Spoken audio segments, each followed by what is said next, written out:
Listen to the vibes. The views and opinions of our guests may not necessarily reflect those of the host or the Vibes Broadcast Network. Listener discretion is advised. Welcome, everyone, to another episode of Listen to the Vibes. And I have here Dr. Marni Foderaro. Okay, I said it right. All right. Yeah. And she's an author, and she is a survivor. And I'm going to let her talk about that situation. But the name of your book is God Came to My Garage Sale. That is my first book I wrote of many books, but yes. All right. Well, I definitely want to talk about that. But let's start things off. Just tell us a little bit about yourself. Yeah, sure. I spent my lifetime in the Chicago suburbs and retired from a rewarding and successful 35-year career as a high school special ed teacher. And 12 of those years, I was a university graduate school adjunct professor. And I was, kind of living the American dream, raising my two children in suburbia and enjoying life, knowing that, I had some family challenges in my own childhood, but that I also was experiencing some betrayal and deceit, but just like many people, ignoring the red flags until I could no longer ignore the red flags.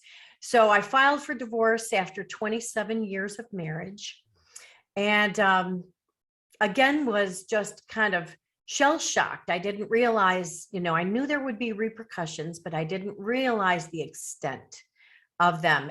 What I found out, which was shocking, and I lost my home, all my money, even lost the two adult children to parental alienation. So just kind of just, when here I was trying to do something to get myself to safety and happiness, I was just, thrown a whammy here. And so after crawling out of the survival mode that, many men and women experience when they leave a toxic, unhealthy situation with, someone who has a calculating, malevolent, agenda.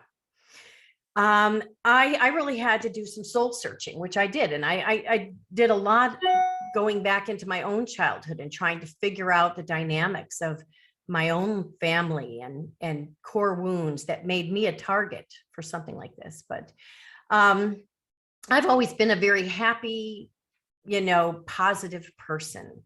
I always have been. I always try to see the good and will justify something because, that was a life lesson. So I had to go through that challenge to get to where I'm at, which actually there's a lot of truth to that. It's almost like you do have to see the dark, before you really can appreciate the light.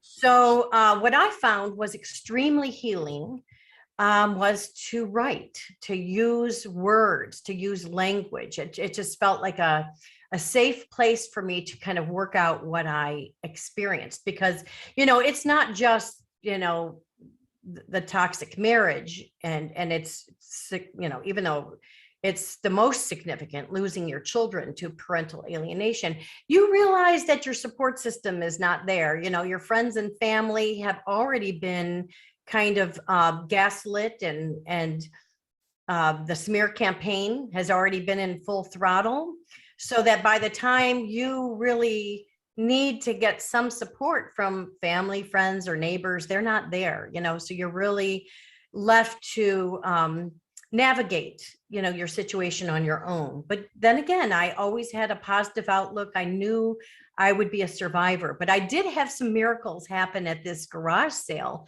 that really reignited my awareness and love for God. And I actually have an atheist background. I grew up with no exposure to organized religion or spirituality, and little by little, as I got older in my college years, I pursued that more myself. And then after I was married, I became more involved in the church and, was even a lector, mostly because I'm a lifelong learner. I wanted to read about the Bible. I wanted to learn about, I just knew there had to be some divine higher source in our world. There's just too many miracles, too many amazing things. Even if you just think of nature, and the intricacies of, the living organisms, it's just, it's mind boggling. And I couldn't just really go along with the theory that, there was no higher power.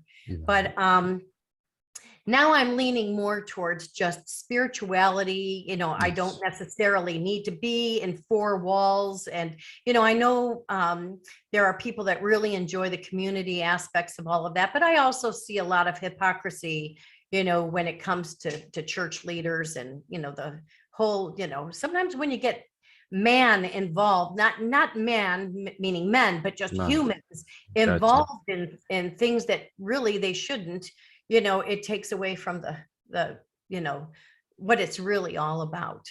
So anyway, I was about ready to retire, and I really needed those few years, not only to get my life in order as much as I could. And of course I was left with all of our children's belongings. And, so I look at it like it was an opportunity. It was a positive opportunity to go through and organize, their photos and their memorabilia and stuff like that. It was very healing for me, painful at times, but it was also, there's so many parents that, their kids are adults and they never went through their stuff to help them organize it. And, so that they have their tangible memories to look at. But anyway, in the midst of this, I spent a lot of time with a very good friend of mine, and his girlfriend. And, really the three of us would just bum around a lot together. I felt a real connection with them. His girlfriend, who I became very close with, ended up getting very, very sick and unfortunately passed away. And actually now that I have a different understanding of transitioning, I believe there is a heaven and I believe there's an afterlife. And so it helps me understand that there probably were some synchronistic things at place here, because, Rick and I, started out as friends.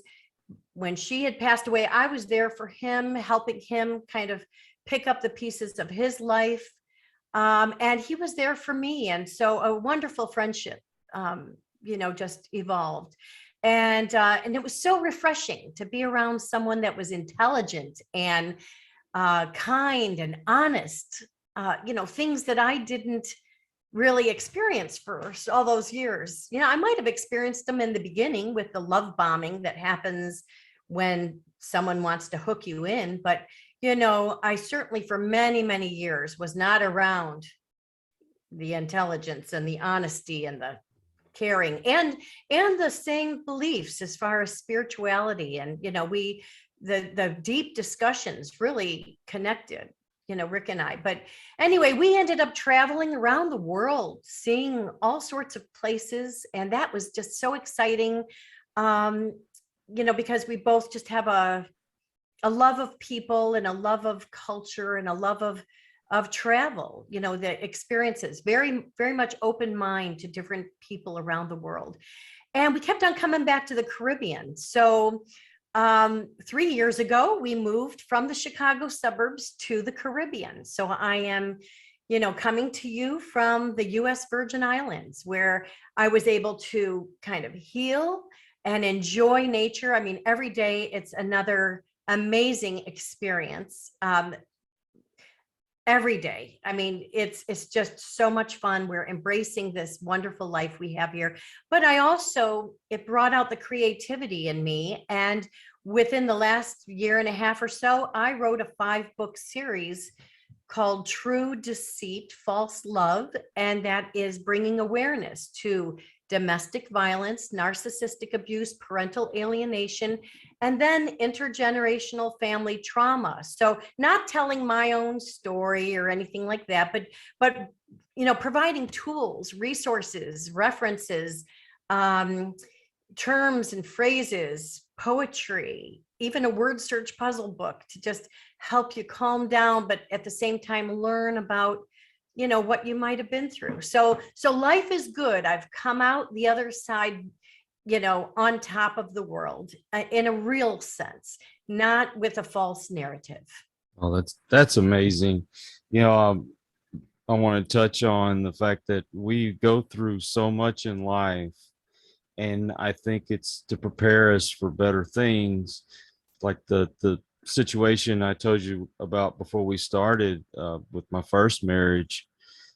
I honestly wouldn't change anything for the simple fact that it's made me the person that I am. I'm with the person I believe that God meant for me to be with, and I have a relationship that I see it like my grandparents. My grandparents were together from a young age until they passed away, and I said that's the kind of marriage I want. Yeah. And I feel like I'm there, and Oh, good. We go through things and think, oh man, I wish things were so much better, but I believe God puts us through those things to help us to grow spiritually and just as a human being in general. And we were talking about religion. I was a Baptist preacher for about 5 years, and I had a falling out with my preacher, and I left the church and visited several different churches trying to see if I could fit in somewhere else, different religions, that kind of thing. And it seemed like it was just a bunch of guys got together and said, hey, we're going to make these rules up, and this is how you're going to live. And it's not what God really intended us or how he wanted us to live. So I'm with you. I'm more of a spiritual person, and I might visit a church from time to time just to get, a good message, whatnot. But my preacher had told me your spirituality, it's like driving a car, that you go all week, but eventually you're going to have to stop and you're going to have to refuel. And that's I don't know, maybe a group of you get together and read from the Bible, or get together to pray, or even going to meditate. That helps your spirituality a lot. And I hate that it seems like even the church is political. It's ridiculous. It is. Yeah, it is. But it's being exposed for what it really is, I think, at this point. So, as painful as it is, it's good when the blinders come off and we really realize what we're dealing with. And like what you were saying before, that you wouldn't change anything. I wouldn't either. In fact, I sincerely pray for my abuser. I pray for toxic people everywhere, that they can come to some reckoning with God, and that they could be guided on a path where they could spread more light, as opposed to the malevolence and the need to destroy and hurt other people. And we're seeing a lot of that. I mean, it's being exposed, and it's really hard when it hits you so close to home. But I wouldn't trade it either, because boy, as challenging and painful, and negative as some of the experiences are, they are kind of bringing us towards a more positive light. And abusers and negative people, they don't stop. They're very obsessive individuals, and they will destroy at all costs and keep the narrative going forever and ever and ever, until at some point they expose themselves, usually, and it has to come to a little bit of an end. I filed for divorce almost a decade ago, and my ex-husband is still taking me to court. So you can move you can move away thousands of miles, but still be stalked and harassed. And, but it's a nuisance. And of course, the mission is to destroy me with false documents and narratives and lies and all of that. They force a connection with you, because you have to respond if it's a legal situation. But, it's real, like at this point, I feel so sorry for that individual that even though supposedly they've moved on, new supply, new house, new job, all that type of thing, they're still stuck in, and they need to spend a lot of their time devoted to, trying to destroy someone that's not going to be destroyed. Life is too good and I've got too many wonderful things happening. So, but I do pray for negative people, because what a sad way to live their life, but I just, you can't control what other people do, and nor with some people, do you want to even give them the attention that they are seeking. You just can control yourself and how you respond to things. That's and right. I just feel like, oh my gosh, I've been given such a wonderful opportunity. Sure, I've had a lot of losses, but I'm just fine. I have God's love, and that's right. I have so many opportunities, and I'm just, life is good. And to be able to be an author and actually not only take my pain and heal with words, I can help other people too. Like, just like your podcast, you address so many great, deep topics on your podcast, always with the underlying current that goodness can come out of bad. And right. You provide hope and inspiration to so many people. And I think these conversations matter. And so, we have a lot to be thankful for. Oh, yes. You were talking about how people just any means that they can to try to keep that communication open with you. It's that narcissism about them. And what kills me is they seem to be able to, in their own mind, justify everything that they do. Mm-hmm. They can do no wrong. It's always your fault. Mm-hmm. And, I told you before I started, I try to steer away from anything political. Mm-hmm. But I mean, you can't help some of the stuff that you see like on social media and in the news, and the things that, well, men and women alike, they will get on, they complain about on social media, and these problems that are just so awful. The world's coming to an end. But there's those that have gone through the abuse that, whether it be physically, mentally, and those are the people that really have something to complain about, but yet you rarely see them come on social media and complain about it. No. And, I wouldn't change the things that happened to me. I don't wish that the things that happened to me on anyone. I believe that I did go through it because I was given a strength and also a voice to help others. Mm-hmm. So that was the whole point of the podcast, is just, let people know, hey, somebody out here understands what you're going through to a degree. I can't claim to know everything, but there's opportunities out there. There's options out there to better yourself. And my strength comes from God. Mm-hmm. I believe that's where you should go to. I know not everybody believes that way. You can debate all day long whether God's real or not. That doesn't matter. I still feel like he's necessary. Mm-hmm. Because you need something to believe in. Mm-hmm. And I'm not going to get into my journey, but can you kind of give your testimony about when you actually said, hey, God, I need you? I feel like I've needed God throughout my entire life. Yeah. So even when I was a young child and not exposed to religion or spirituality or God, learning little by little that there were others that had different beliefs. I think my journey towards God even began then. So, and then there were just different times in my life where, I would even ask God, how can bad things happen to good people? Not just even looking at my own life, but like looking at the world and some of the devastating things that happen to humanity, and it's all because of, humans hurting other humans. And it just seemed so unfair. And then, being someone who has had to go through the court system, the family court system for all these years,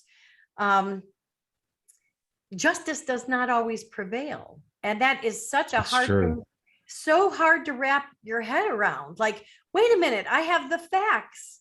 Here is documentation. This is the truth.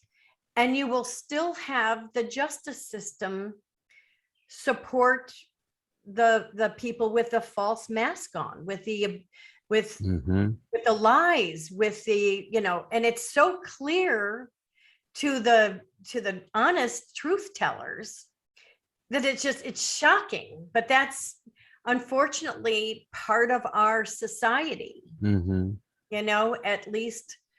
At least it is right now. And so I guess at some point you have to still go back to, like, the truth, honesty, goodness. And, if you are treated in an unjust manner, whether it's through another person or situation or the court system, there's only so much you can do. But you can still, if you can still keep that light shining bright. And I believe God has a lot to do with it. So getting back to your question, when did I have my God moments? I think I've had them throughout my whole life. And, definitely, when I had to have that garage sale around that time when I was in a very, low point. And even though I could have been sad or angry or revengeful, which is just not part of who I am, that's not part of my personality, I was just filled with gratitude and love and thankfulness that, instead of, even with losing my adult children, one has been almost 8 years and the other is just half a year, but it's still, it's just still shocking. But I have to kind of look at it like, well, gosh, how lucky was I that I had 20 years with one child? Or how lucky was I that I had 30 years with this other child? And there are people in this world that don't have that and want that. And there could have been, even though I'm sure they're going to have challenges in their life, because unfortunately, they are victims of this child abuse. And they, living a false narrative. And of course it's intergenerational, because then it'll carry on. These false narratives will carry on. But hopefully God will intervene at some point. And if it's not in this lifetime, maybe it'll be in another lifetime, but you can only control so much, and, just choose to live in goodness and light. That's right. Along my journey, I learned, and I preach this, that gratitude will change your attitude. Yeah, I love that. And speaking on, we or me especially, I'll be the first to confess that there were times that I got mad at God. Why are you allowing this stuff to happen? I'd lost people in my life, and I'm shaking my fist up at the sky and I'm cursing him out, and I was sad, and like, how can you allow this to happen? And it's not so much that God allows this to happen, but he says, I'm going to give you free will. The reasoning behind that mostly is that, would you find that somebody loving you because they want to love you means more, or they're being forced to love you? Right.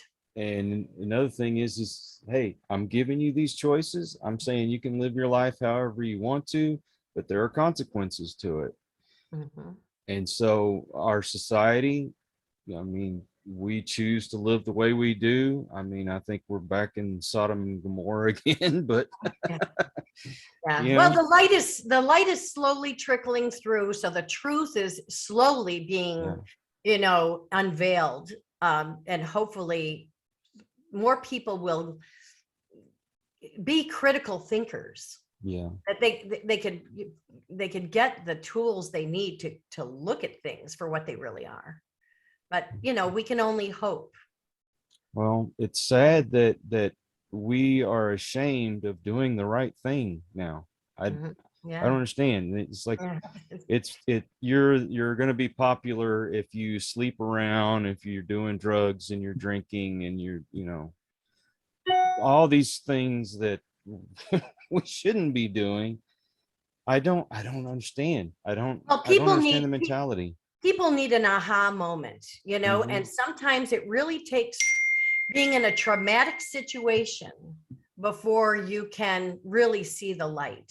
I remember my late mother would always say to me, Marnie, you are God's favorite pupil. You are one of God's favorite people, students to learn, because sometimes you have to learn the hard way. And I remember her saying that to me when I was a little kid. So I'm sure that even though I believe it was more my father that was atheist, and she kind of went along with that, or Yeah. put her own beliefs aside.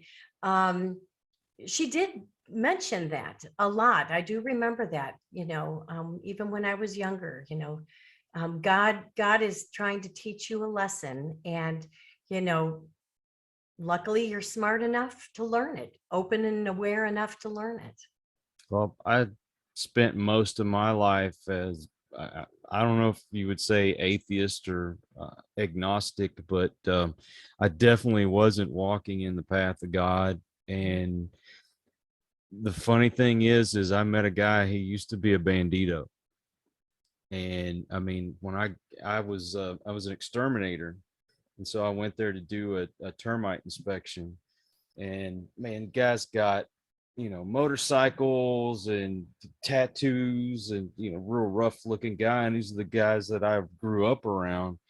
And I'm wanting to talk about that, and all of a sudden he starts talking about Jesus, and then he says, would you like to go to church with me? And I'm like, well, if this guy can go to church, I can go to church. Yeah, yeah. And at the time I didn't have a vehicle, and I'm like, I have no way of getting there. And he says, I'll come get you. And sure enough, Sunday morning he was at my door and took Oh, us, and that started my real journey towards God. And sometimes we are blessed with yeah. miracles, and you may not see it, or it may be disguised, Mhm. because we as humans can judge people and things when we see them, but you really can't judge a book by its cover. That's right. And so some miracles and people can be placed in your path right at the right time. Yeah. It's almost synchronistic. You might think, oh, well, that was a coincidence, the timing, but it might have been orchestrated from above. Well, I think of all the things that I went through to get where I am now. Um, and I've told this story before, but I'm disabled. I have a disease that has basically taken over my spine, and it's deteriorating the bone and the discs. And it would have been real easy for me to get mad and bitter and Mhm. you know just lay around and do nothing and feel sorry for myself. But yet I saw this as an opportunity. Okay, I had to retire, and so I'm in my early 50s and I'm retired. I'm living on disability, but I'm trying to do this not only to help people, but to also get me some independence away from that. Mhm. But the people that I've met, because I started doing podcasting, and it's just amazing how I've got from there to here. And because of a positive attitude, something positive has come out of what you could perceive as negative. Right, right. It's all how you look at it. You know, I could, like I said, I could be bitter about it, but I wouldn't have my friends that I have now. I wouldn't have my wife that I have now Yeah. if I had stayed, you know, the way things were. Right. Um, and speaking of people in my life, you know, we have to keep our circle open, but we have to kind of make it small Oh, yes. because there's just people that, I mean, you have to love them from afar. That's all I can Yes, say. So you have to right, love them right. from afar. And I'm actually experiencing that right now, where there are some family members and some friends that, Mhm. you know, the love is still there, but I'm going to love it from a distance because, you know, how I feel and just the negative, the negative consequences of interacting is just not anything I'm interested in experiencing. You know, once you really see some people for what they are, Mhm. you know, staying in complete contact is not necessarily the best thing for anyone. You know, not even for them. You know, not even for them. You can wish people well, but definitely you've got to be more discerning about who you let in your life and who you keep in your life. That's You right. know, and your circle does get smaller and smaller and smaller, but it's like the quality outshines the quantity, and you don't have a Exactly. need for, you know, you don't have a need for that. And it's not healthy for you or for other people, but it doesn't mean, you know, that the love is gone completely. That's not true. But no matter what, with some certain people, they're going to twist that narrative around no Of matter what. course. They're going to, you know, join with others and, you know, come up with a negative scenario. And, you know, but then if you were to get back in contact with them, they might, you know, pretend like, oh, they're, you know, completely honest and, you know, wouldn't say anything bad about you or, you know, but that's not the case. You know it isn't. So you just have to be more discerning. And, you know, hey, if you just have one person that you can connect with, and you're lucky if you have two or three, that's okay. That's okay. You know, as older as I have got, you know, as I have gotten older, that's become more clear to me that, you know, I don't have a need to be social for the sake of being social when there's not a real connection there. I want to choose now more who I want to spend time with.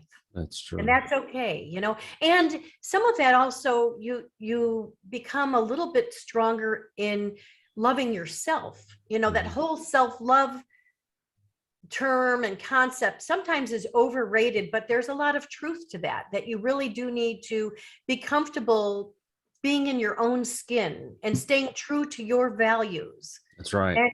And you know, that's brought me a lot of confidence and peace. And, you know, and when I've let negative people and situations out of my day to day, it makes room for positive people to fill that.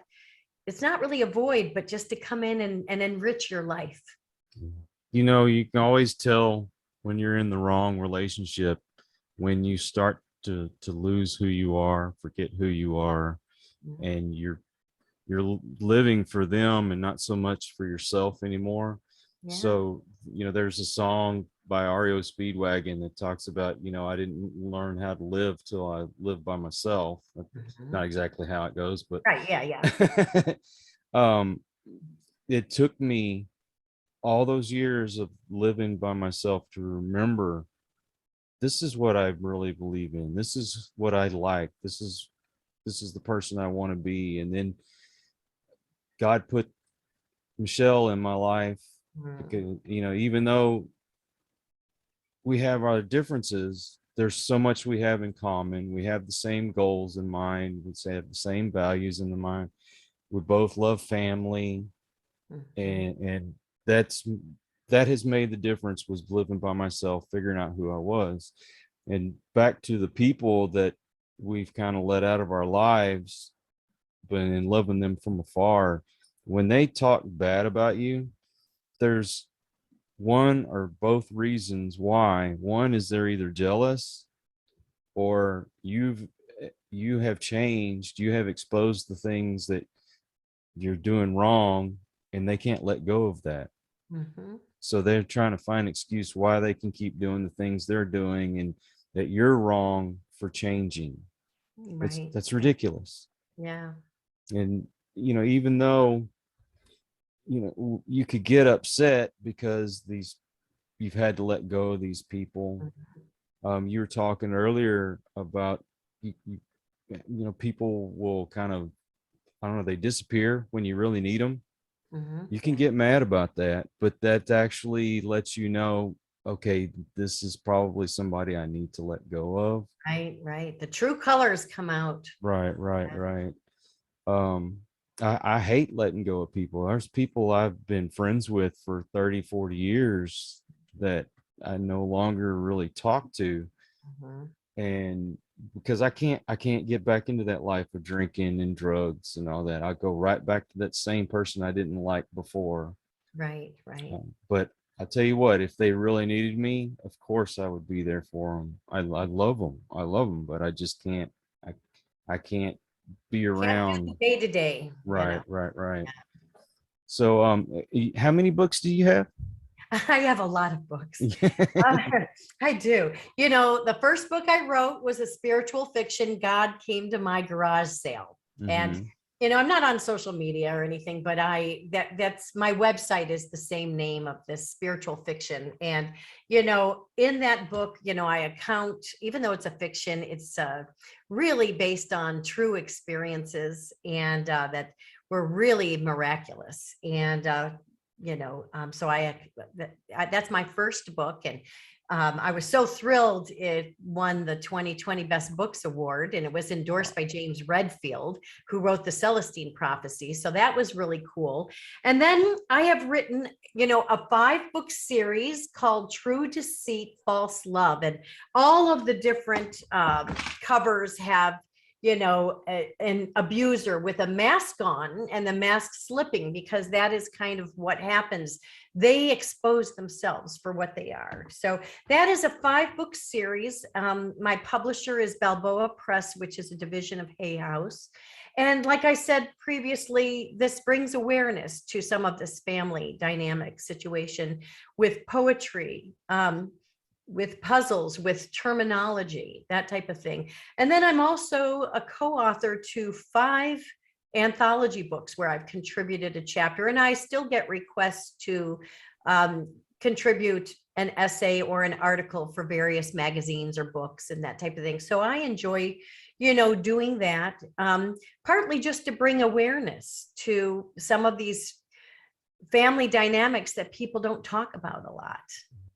But, as much as I love writing and I spend time writing, I live in the Caribbean and I'm going to enjoy my life here, whether it's swimming in the ocean almost every day, snorkeling, exploring the rainforest where I live. It's just, I'm really embracing this new life I have. So I've just been very thrilled that I could find my voice. Some of it is, I think, to set the record straight so that my children, if they ever want to look me up, can know the truth and get a different narrative than the false narratives they've been told to believe. So because there's no other way to communicate with them, at least I'm a public figure now with my books, and it's out there, especially since I'm not on social media. But the people that I have met, just like you've met some amazing people in your podcast that you connect with, and even if you don't carry on a relationship with them after, you've made a connection, and that your conversation was real and made a difference. And the ripple effect that you have and that I have is something that we will never know, because one person will tell another person, they'll tune in, they'll read, whatever it is. And we can spread positivity and joy with what we are doing. So that's just a beautiful thing. And there's hope. Yeah, Believe me. definitely hope. Yeah. One thing I would stress, if I could talk to your children, is that I don't know how well they can understand how a narcissist can slowly but surely take your confidence away, Yeah. make you doubt yourself, um, give you this false sense of security. And I don't know if you watch Jordan Peterson or not, but he had on a professor that talked about the narcissist and how it usually, we'll use young women as an example. Um, they will be with a narcissist, even though this person may be abusive, very argumentative. They get this false sense in the back of their mind that this person, because they're like this, that they can protect them. Well, it's a trauma bond. It's a Yeah. trauma bond. And, it is a false narrative. And, like, look, it took me 27 years to file for divorce. And, I would say all of those years were negative, but I will tell you, a majority of them were because I ignored the red flags. And I think that's Mhm. just human nature. We kind of get in a mindset that, that, we're going to stick it out no matter what, or just because we're good people, they're good people. I know of a lot of parents now that I'm older. There are a lot of parents I know that have their own children that they can see their children are in very toxic relationships with a narcissist. And, these parents are kind of, they're at a loss because, their kids don't want to hear that, in fact, I know personally of a situation where this parent, this father has a son whose wife is just so narcissistic. If you look up narcissism, and you might look up the 10 red flags, this wife has them all, so she can flirt with other people and have relationships and probably is having affairs and that type of thing. Yet the husband is so controlled and is not even able to look at another person, even at the grocery store, something like that, but as a parent, you see this clearly, especially if you've, learned about this personality disorder of these very abusive, toxic people. And as a parent, it's just, it's, you can say something, but at the same time, you want to save them from the heartache. You want to use your wisdom to say, listen, son, this isn't good. Please look at the writing on the wall. But it's really tough. And I at some point you have to kind of let God be the one to intervene, because, they're not going to listen to you. So Right. Anyway, there's a whole nother level of and then there are grandparents that also can look at grandchildren and some of the things that are going on. And it's you would hope you could just have these open and honest conversations, and that, the children that you love would really look up to you, knowing you are the normal range loving parent. You're not the malevolent one with, and another thing, when we were talking about, I'm just switching gears here a little bit, because you had talked about how, you lose what you're interested in when you're in these kind of toxic relationships. And that is a strategy. They really isolate you and they gaslight you. Yep. So that you're not wearing the right kind of clothes. You're not listening to the right kind of music. Gosh, even when you make a dinner, you're doing it wrong. It's like, and they'll even do it in under the guise of care and concern. So they'll say things like, I really think you should quit your job, or I really think you should not go here or not associate with this person. I care about you. I just think that they're not really good.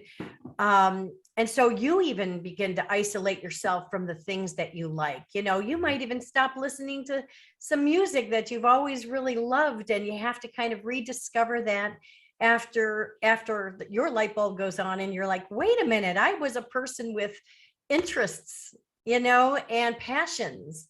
And so, it's great if you have the opportunity to revisit some of these things and realize that was part of a strategy where they really want you isolated and dependent on them. And some of these people, whether it is like in that situation where that father and he wants to help his son, illuminate him to what is going on. There's only so much you can do. And, it's all a tough journey, but, at least there's many of us that are becoming enlightened to the truth. That's right. I didn't realize how narcissistic my first wife was, but, you touched on, the music or movies. And there were movies that my wife did not want me to watch. She didn't like it. And so I quit watching them, and I loved these movies. And yeah. And we find ourselves making excuses for them. We think, oh, this is just a quirk or something. Or they mean well, they mean well. They mean well. They're trying to help me. But I don't know. I could go on and on and on about that subject because that's the way that my first marriage was. Right. And then what really sucked was I got into a relationship afterwards that I started finding myself doing that. Mm-hmm. And I don't want to be that person. I don't want to be like my father was or like my ex was. And right. Don't fall into that yourself. I don't know if it's because you're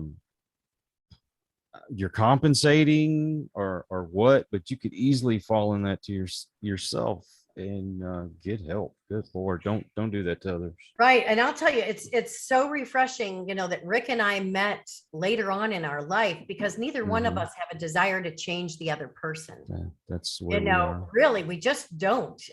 There's so much happiness and acceptance and, on both ends that it's just so refreshing, but what I was trying to say before too, with parental alienation situations, the abusing parent who, they're never diagnosed as a narcissist, and nor are we here to diagnose them, but they certainly have a lot of those traits that are very, very well documented.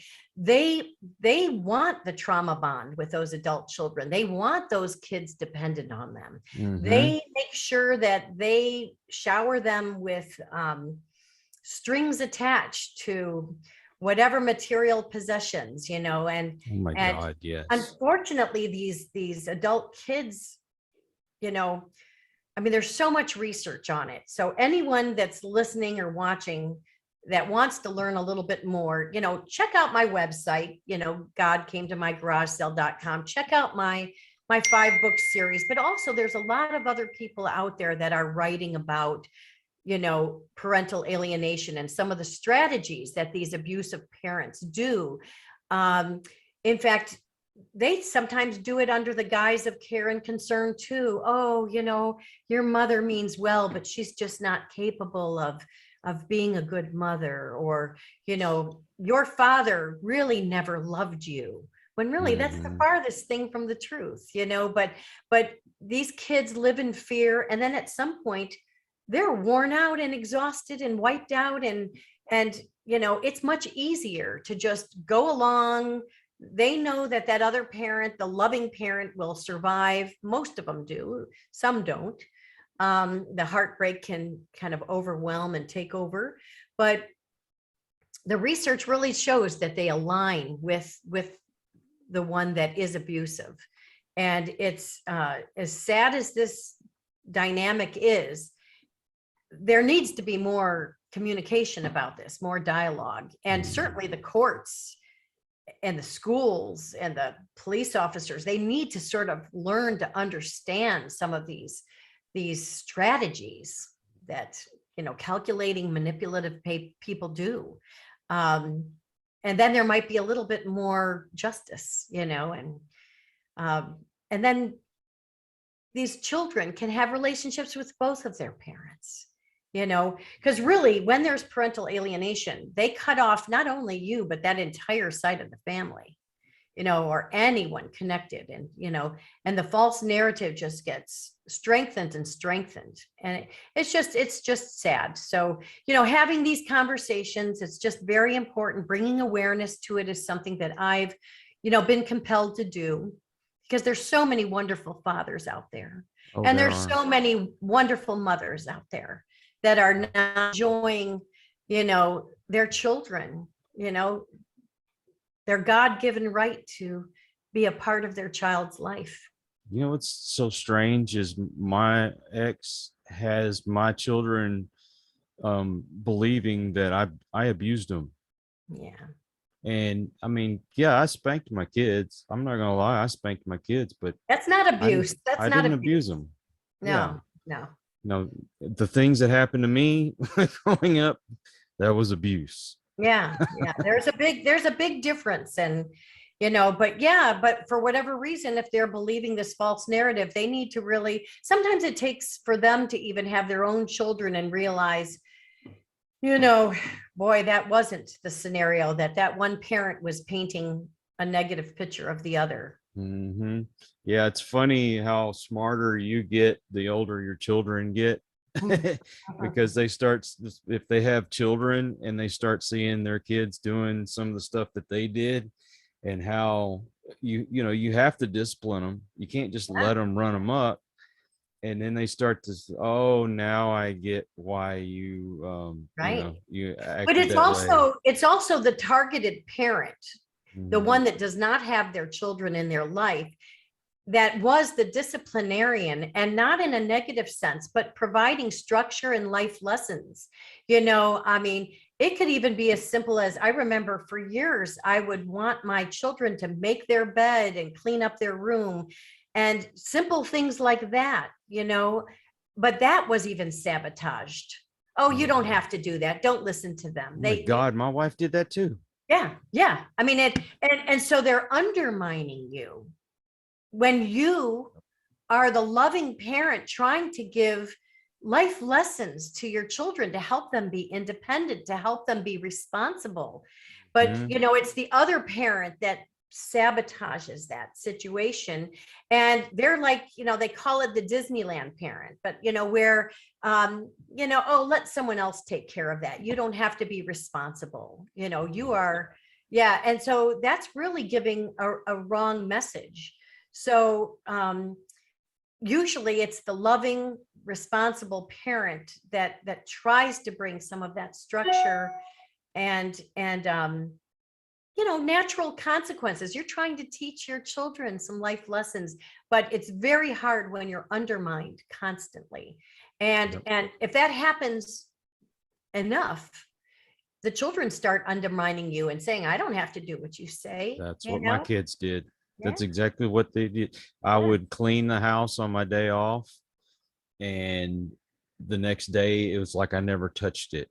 And it's all because mom said, oh, make a mess, just leave it there. He'll take care of it. Don't worry about it. Oh my God. Yeah, that brings back bad memories. I'm sorry to trigger you with that one, but it's so true that it happens, the undermining. And that was in the works for a long time. Our light bulb didn't go on until many years later, when we could put the pieces of the puzzle together. But the undermining was really part of a strategy to get them to align, on the side of ego and That's right. Yeah. Well, I'm going to tell you something. If you're out there, you're watching this, you're listening to this, you're in a relationship where somebody wants to put strings attached to everything, or you get the, if you don't do what I say or what have you, I'm going to go end myself. That's another thing to watch about narcissists. They always tell you they're going to go and off themselves. They don't ever do it, or they make sure that somebody's going to find them before they, end it all. But that's how they manipulate you. Right. They pull at the emotions and heartstrings of the loving, empathetic people. That's part of getting them hooked, playing into this kind of drama. That's all orchestrated. It's all orchestrated. The point is, there are options. There's ways to get out of that. I understand your need to try to make things work. You're a good person. You always want to try to find the positive, but let's face it, the world the way it is, things aren't always going to work out that way. You have to take care of yourself. You have to take care of your children. And there's people like Dr. Marnie here. They have great advice. There's counselors, there's, therapists. Do whatever you can, empower yourself, get out of that situation. Don't let them, put that chain on you, and get out before something bad happens.